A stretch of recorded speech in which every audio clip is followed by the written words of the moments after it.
What's going on? Jake here with Uncommon EDC, and today I'm checking out the Garage Built Gear Mighty Pouch Plus, and this is in the chocolate wax canvas, no loop.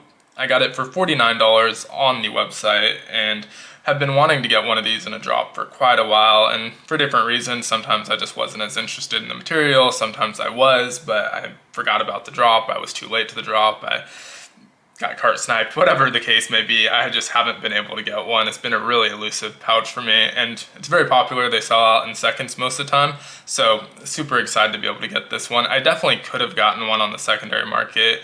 Their Facebook group is a really good resource for that if you're interested, and a lot of times they're not extremely marked up. There are some that are more elusive than others that end up being ridiculously pricey, but for the most part you can get one for a reasonable price. I was just stubborn and wanted to get my first one through a drop. And so, if you watch my Nutsack Double Admin video, you know I'm a huge fan of wax canvas. This one is a really nice kind of chocolate brown, super rich, dark color, which is really nice. It's gonna patina similar to leather, where if there's friction and hot spots, you're gonna have lighter spots and darker spots, and as you slide your gear in and out, it's gonna scratch it up a little bit and lighter spots again, and it's just gonna look really, really nice over time. And so this isn't a huge pouch at 4 inches by 5 inches. Again, $49, so a little bit pricey for a small pouch, but not horribly so. I think wax canvas in general is just a little bit more pricey. It's made in the USA, and when you think about how elusive these are, they're probably gonna sell out in seconds. If you doubled the price, it might move it to minutes, but they're still gonna sell out because they're so popular. And so $49 does not seem like a horrible deal to me. I think it's a pretty fair price, and I'm not upset having paid it. But again, I went with the no loop, so there's no Velcro on here where you can put patches. So for the second video in a row, the first thing we're gonna look at is the Cranky Hank mini patch mat, and just threw a couple of patches on here. This is a multi-cam one. I think they're all sold out of all colors right now, but they come out every once in a while. And I have some Data Crew patches on there, the Fresh AF and the still only 35 cents.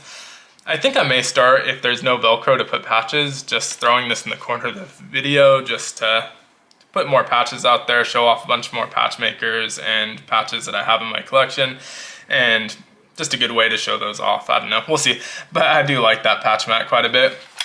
That was in this front pocket, which goes the entire length. So I mentioned the pouch itself is 4 inches by 5 inches, but realistically it's about 3.5 by 4.5 inches on the interior because of all of this outside seams and zipper area.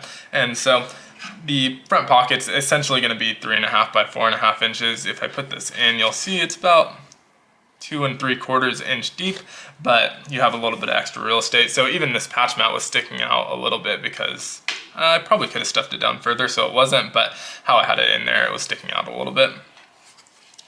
So that's it on the front side. You obviously have the Garage Built Gear tag. On the back side, you have a similar size pocket, but this one is zippered. And so with this front pocket, there's nothing closing it in. The patch mat works really well because it doesn't slide around at all. But if you had something smaller in there, like a credit card or a coin, something like that, it's most likely gonna slide out. So you're gonna wanna use the back pocket for that. It does have a YKK zipper. I don't have much in this back pocket. In fact, only one item, which is the Grim Workshop water purification card. I don't think this is actually for sale yet, but if you have their monthly subscription, this came in one of those. It just has a bag. It's a resealable zipper, has a water bag that you can fill with water and a purification tablet that you can put in the bag to purify the water that you put in there, obviously. And so that's all I have on the exterior, but this is a good pocket for things like that, credit cards, receipts, change, anything like that. And then the rest of it is a YKK zipper on here as well. It has a nice kind of pull tab with the lanyard that's wrapped of some sort. So it's a nice long access. I may cut this off and replace it with some paracord and a bead, but I don't have a bead that I like that matches with it yet. So I'll probably wait to do that until I find something, but it is a full clamshell opening. So you get nice access to everything inside. And inside, again, I didn't do the measurements pre-recording, and so we'll measure them live in the video here. But I do have a awesome Hank gear, mini Hank. Really like their Hanks in general. This one's a flannel, kind of Christmassy colors, which is appropriate. We're coming up on the holiday season, and has a really plush microfiber cloth on the back. Big fan of them, definitely check him out. But the reason I put it inside, I probably could have put it on the outside as well, or even inside one of these pockets, but folded in half, it fits pretty perfectly and keeps the gear from separated and from scratching up against each other. So thought that was just a nice way to do that. So just had that kind of sitting in there. I'm gonna start on the left side. So in the first elastic loop, I have a pair of Civivi tack-in tweezers. These are like a black and copper or bronze, and they just slide out tweezers. So really, really nice pair of tweezers. I think these are pretty fun, and really liked the idea. Right when I got this, not necessarily when I ordered it, but as soon as it arrived, I thought it would look really nice with some black and bronze gear. I didn't have enough to do everything in that, but I do want to start expanding my collection of black and bronze stuff just because I like the way it looks with this pouch in particular and think it would look nice together. So I may try and expand that. If you have suggestions of gear that would fit in this pouch and kind of go along with that theme, definitely let me know in the comments. Next up, I have a Leatherman rebar. So I was really excited that this fit in one of the pockets, and this middle elastic loop is significantly wider than the outer two.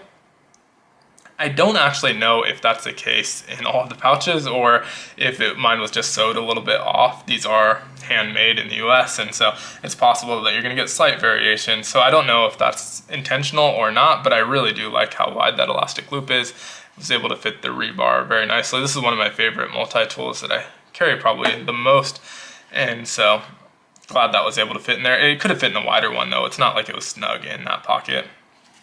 And then next up and last on this side is the Civivi Mini Elementum. Again, went with that black and bronze scales and just thought it looked really nice in there.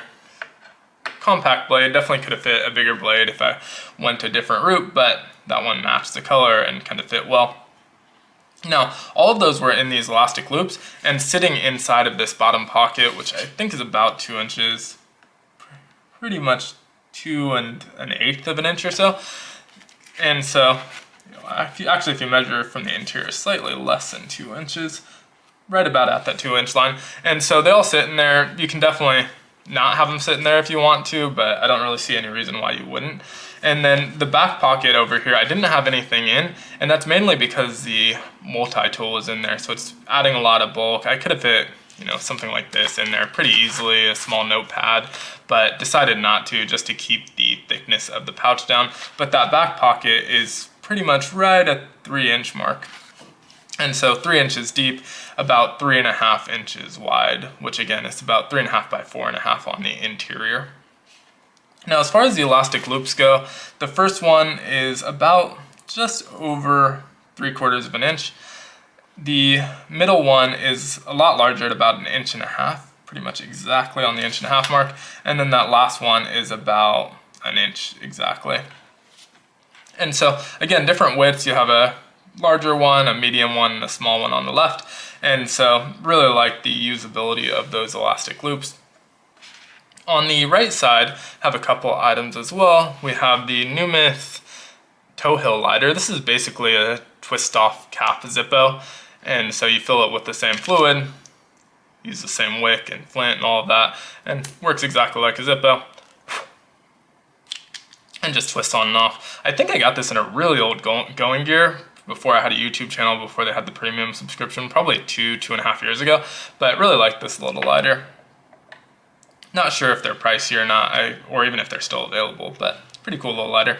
Next up is the TPT Slide. This is the best damn EDC version with the topo pattern, and I replaced the utility blade with a topo utility blade as well.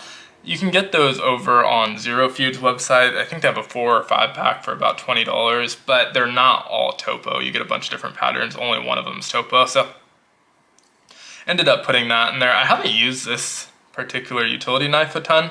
Well, mainly I think probably because the blade is just painful to replace, but in general I don't use it that much. I use some of the other ones a lot more that I'm not as afraid to beat up, but this is a cool little one. It slides in and out really well. It's very smooth, but again, the blade is just a pain to replace on this one, so I don't use it a ton. And then last up in the back over here, I have a Pete's Pirate Life coin. I think this may be version 3, but I never can remember which one's which. But this has the pirate on the front, fly the flag. It's got his axe in there. You can see the tiny Pete's Pirate Life logo. If you look closely, I'm not sure how well it shows up on camera. And the back says, "Never out of the fight." I'm pretty sure this is the sleeve it came with, but I'm not 100% positive because I didn't have them stored together. And so pretty sure this goes with this particular coin, but it may be from a different version. Now the pockets over here are a little bit different. As you can see, there's no elastic loops on this side, but you have the same 2-inch tall pocket that's divided in half on this one. So it's almost half, it's not quite. It's about a little over 1.5 inches on this side, pretty close to 1 3/4 inches, and then this side's right at about 1.5 inches. So a little bit larger on the left side, but barely, and I would imagine that it was intended to be half, and so again, these are handmade, so you may get a little bit different, but this one on mine in particular is a little bit larger on the left. And then the back pocket again is going to be about 3 inches tall by 3.5 inches wide. Yeah, pretty much exactly 3 inches by 3.5 inches. And so I really like the layout of this quite a bit. You see pretty similar on a lot of pouches. In fact, like the alpaca hub pouch is a little bit cheaper and similar pockets. I'm sure this is a really popular pouch. A lot of pouches have drawn inspiration from it, but it's not exactly the same, and I really do like the layout quite a bit. I didn't struggle to find items that fit in there. You know, sometimes with these smaller pocket-sized pouches, you might have pockets that are too tight and the items that you want to put in there don't actually fit. And so didn't run into that problem with my loadout. I mean, it's possible that I do as I change my loadout, but the first items that came to mind that I wanted to put in here, I was able to put in here with no problem. So super happy with the layout and just overall fit. And you can even start to see, I've only carried this one day actually today, and so it came in the mail a little bit early and loaded it with the gear that I thought made sense, carried it, but you can start to see little scratches in the wax canvas that I was mentioning, so you're going to start seeing that quite a bit as you use it more and more, and it's just going to patina really, really nicely. So excited about this wax canvas, and definitely interested in some of the other materials as well, but more interested in getting, for example, the Mightier pouch or the EDC pouch, which I don't think they really make that often. I never see that one in drops, but I'd really like to get that one. I might have to bite the bullet and get that on the secondary market. But let me know what you think of this pouch down in the comments below. Be sure to like, comment, subscribe, hit the notification button. And also, if you have one of these, which patterns you ended up with and how you like it. Always interested in seeing that. I'm a big fan of the topo ones, especially the weird color. I think there's like an orange and a purple topo that looked really cool. The checkered ones were really cool. So they've had a ton of different ones that are really cool. Some that don't really speak to me, but I'm sure speak to other people. And so would love to hear if you picked one up, which one and what you thought of it. But again, thanks for watching. I hope you have a great one. Take care.